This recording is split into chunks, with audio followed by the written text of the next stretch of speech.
Ever since he was little, Wonka's mom told him there was a place called the Food Corridor. They make the best chocolate. Ever since his mom died, Wonka decided to find the gourmet gallery. He became a ship's cook. He followed the ship across the 7 seas. Finally, in his 7th year, he arrived in the city where the gourmet gallery was located. When he landed on shore, he realized that the 12 silver coins he had with him were not enough. Before entering the food corridor, there were only 6 coins left. When Wonka first saw the food court, Wonka began to fantasize. He wanted to open his own chocolate store here in the future and use his imagination and magic to make chocolate, but he didn't realize that it was forbidden to be whimsical. He was fined 3 silver coins on the spot. It was getting dark. Wonka was looking for a place to stay. He was just walking down the stairs. Wonka was met by a woman with a child who took 2 coins. Could you spare a sovereign for a place to sleep, love?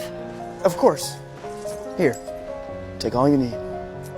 Thank you. Wonka was now penniless, so he spent the night in a chair on the porch. Wonka took a pot of coffee out of his magic hat to warm up, but it frowsy as soon as it was poured. He'd be a popsicle by morning in this cold. And then, Bridget came to introduce him to an inn, where he could pay his room bill late. Bridget took Wonka to Scrappy's laundry. Not only did they do laundry for other people, it was also available for short-term rent. Payment was due by 6 p.m. the next day. Wonka was grateful for the kindness of the owner's wife.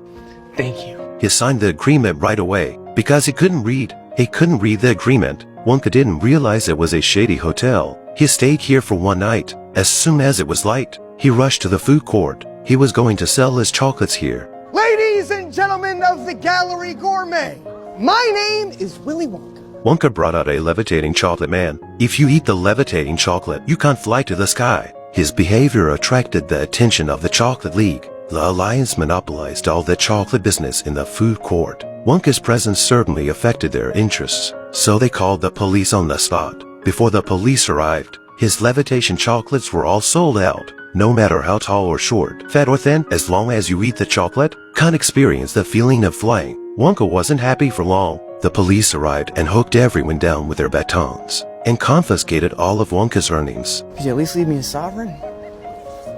I need to pay for my room. Here.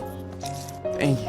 Wonka returned to the inn in despair and paid for his room with the silver coins the police had given him. But Scrappy told him that 1 silver coin was just the rent, and that he had incurred other expenses. During his stay here yesterday. Not only does the store cost money for the fire and the water, even the stairs cost money. Scrappy did the math. For just 1 night, Wonka would have to pay 10,000 silver coins for lodging. If he didn't have the money, he'd have to stay and work for 30 years to pay off his debts.